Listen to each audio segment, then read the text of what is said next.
What's up, guys? My name is Greg. I own the company Finish First Floors.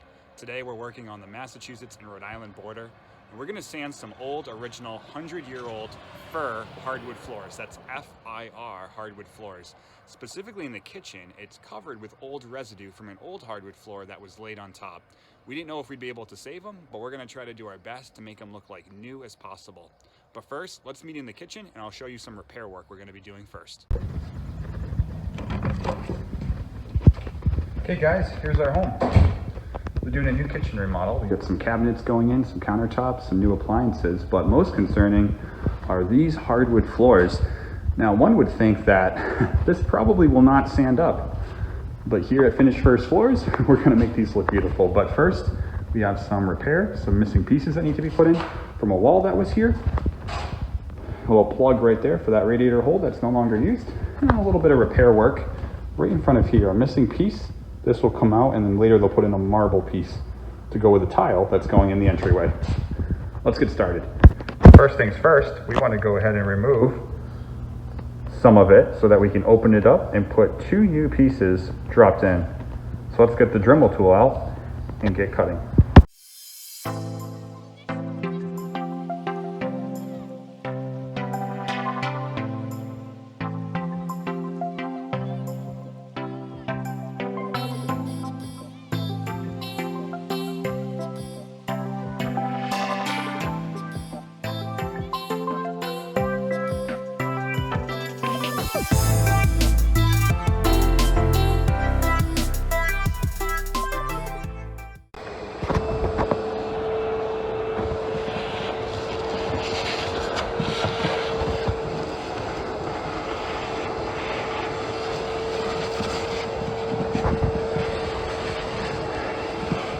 All right, perfect. It is all cut out, all cleaned out, and now let's put some new pieces in and make it look like new again.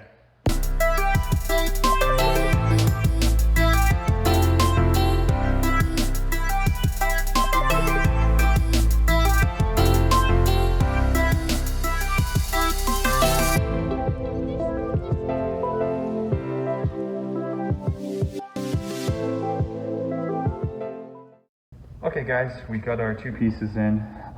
Ends up being that the new fir flooring was a slightly different width than the original fir, which happens sometimes. My supplier said that probably would happen. They tried getting as close as possible, but the new stuff was a little bit narrower. For some reason that doesn't happen in a lot of other types of hardwood flooring. They've always been true to the same size, but fir does seem to have changed over the years, and I'm sure other species as well.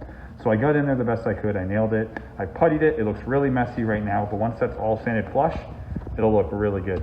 Let's go on to the next patch. Okay guys, this is the next patch. So this is where the marble is gonna go in eventually, but not right now. We need to fill in this missing pieces, and I'm gonna remove this little splinter piece, we don't need that anymore, and we'll extend it with a full piece. In order for me to get this in tight though, I need to remove part of this. Let's go ahead and start the time lapse and see how it looks after.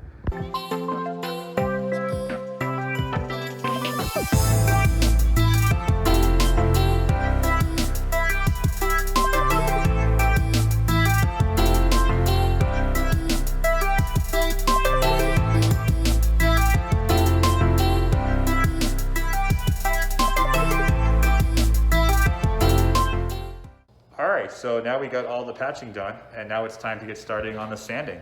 Don't mind my muffled voice, I always got my N95 respirator mask on at work. It is pretty dusty and I want to keep the lungs good. So I'm gonna run out to the van, I'm gonna grab all my sanding tools, get set up. I'll clean up my install tools for the patchwork, and I'll start a time lapse of some hardwood floor refinishing work, and hopefully we'll see a real transformation.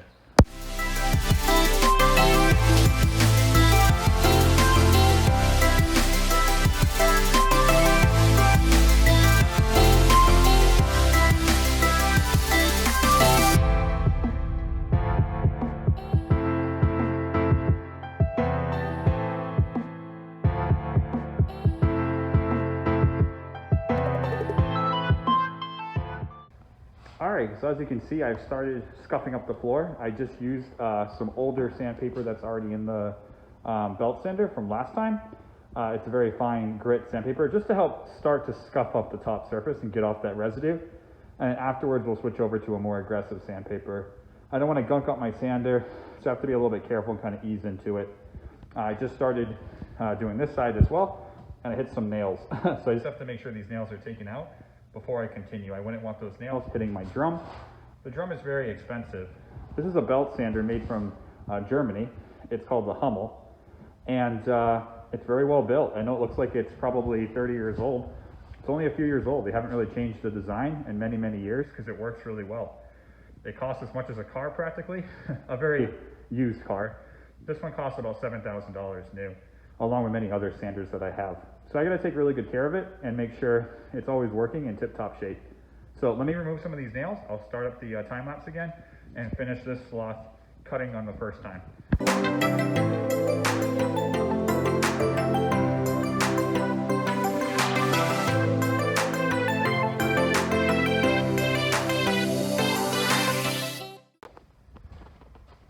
All right guys, well that's what some rough sanding looks like, as you saw in the time lapse. Now, it's not perfect, it's just the first sanding.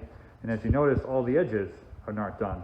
The belt sander gets the middle part of the room, but not the edges. So my next sander, as we're gonna see in the next time lapse, will get all the edges to the best of their ability. Now keep in mind, this floor is old. It's original hardwood floors. It's gonna have some character to it. It's not gonna come out perfect. We see a little line in the floor too from where the old flooring, linoleum, whatever it was, rested. So we're gonna get it as good as we can. This is only the first sanding. We have many more to go over. But the idea is to get it good enough so that it was well economically worth it, as opposed to ripping this all out and putting a new expensive hardwood floor in. And while still trying to match the other original hardwood floors in the house. That'd be very difficult if we put in something new. So we want to try to save these the best that we can. Let's now get set up for some edge sanding.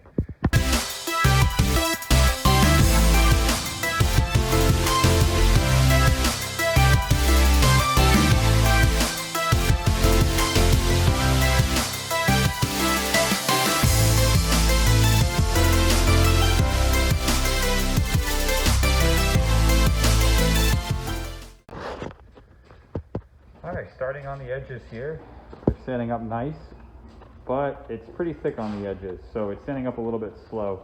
I started hand scraping a little bit ahead of myself before I sand it to try to get it to stand up a little bit easier. So I have to do some more hand scraping through here, just very quickly, just so the sandpaper doesn't gunk up as fast.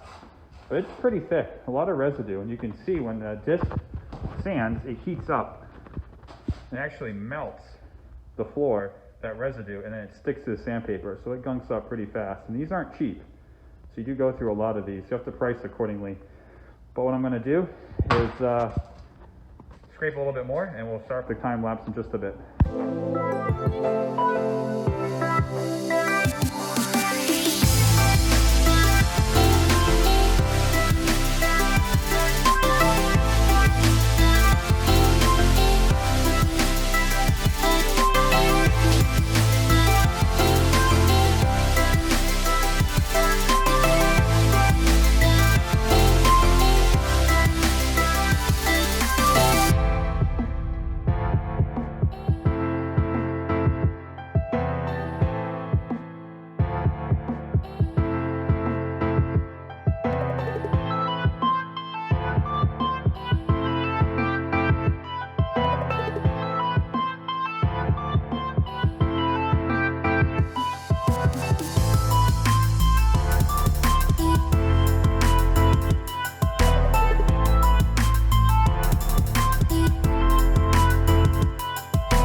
All right guys, so we got it pretty much all sanded as you saw in the time lapse. It's looking really good compared to what it used to just about an hour or so ago. Took a lot of sandpaper and a lot of work, but it's coming out really nice. All that's left to do is underneath the toe kicks of the cabinets. Underneath there, my sander cannot get. So I have to sand that and then hand scrape all the corners. You may see a bit of that in some further video. And then we'll be ready to sand it up, buff it, and coat it. So you have our first coat down, and then I'll also do some videos on the final coats. So there'll be a total of 3 coats, maybe 4. See what the customer wants. But for now, I have to start sanding in the rest of the first floor. So peace out, I'll be back.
And that is how you refinish a hardwood floor.